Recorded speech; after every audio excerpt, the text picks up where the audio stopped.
మన ప్రభు అయిన యేసు క్రీస్తు వారి నామంలో దేవుని బిడ్డల మీ అందరికీ కృపాక్షేమములు తోడై ఉండునుగాక. ఆమేన్. పరిశుద్ధ గ్రంథంలో దేవుని వాక్యమును ధ్యానించుకుందాము. మత్తయి సువార్తమానము 6వ అధ్యాయము 4వ వచనము. అట్లయితే రహస్యమందు చూచు నీ తండ్రి నీకు ప్రతిఫలం ఇచ్చును. ఆమేన్.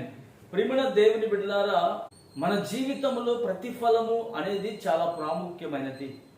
ఈ ప్రతిఫలము ఎలా వస్తుందంటే మనము చేసిన దానికి వచ్చేదే ప్రతిఫలము. ఏమండి, ఈ ప్రతిఫలము కలగాలి అంటే మరి మనం ఏమి చేయాలి?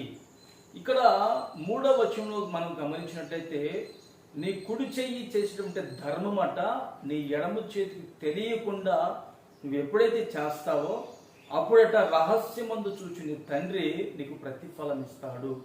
ఈ రోజులలో ఎవరికైనా మనము ధర్మము చేయడానికి అనేకులు కనబడే విధంగా మనం వాటిని చూపించి ధర్మం చేస్తూ ఉంటాం. మనం చేసినటువంటి ధర్మం 10 రూపాయలే, కానీ 10 మందికి చెప్తామండి. వాక్యం ఏమంటుందంటే, రహస్యమందు చూచుని తండ్రి నీకు ప్రతిఫలం ఇవ్వాలంటే నీ ధర్మము అనేది, నీ కుడి చెయ్యి చేసినటువంటి ధర్మము నీ ఎడమ చేతికి తెలియకుండా ఉండాలి.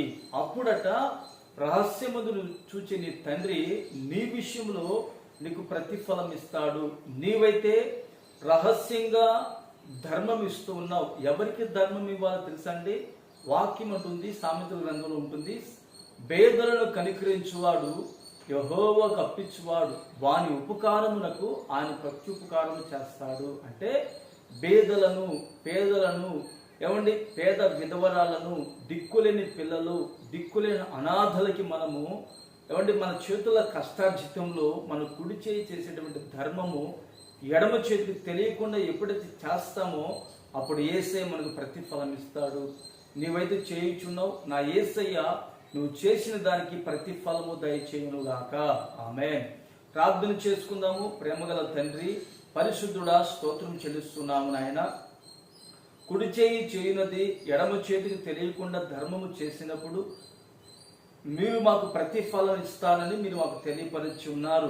నీ బిడ్డలు ఇప్పటికే పేదలకు, దిక్కులేని వారికి, దిక్కులేని పిల్లలకు, అనాథలకు వారి వంతు కష్టార్జితములు వారు సహాయకులుగా నిలిచి వారు కుడి చేయి చేసేది ఎడమ చేతికి తెలియకుండా చేయించి ఉన్నారు. ఆ బిడ్డలకు నీ ప్రతిఫలము దయచేయండి. ఈ మాటలు నేటి దినమున మీరు మా జీవితంలో స్థిరపరిచి మహిమ పొందుకోమని యేసు నామమున ప్రార్థిస్తున్నాను తండ్రి. ఆమేన్.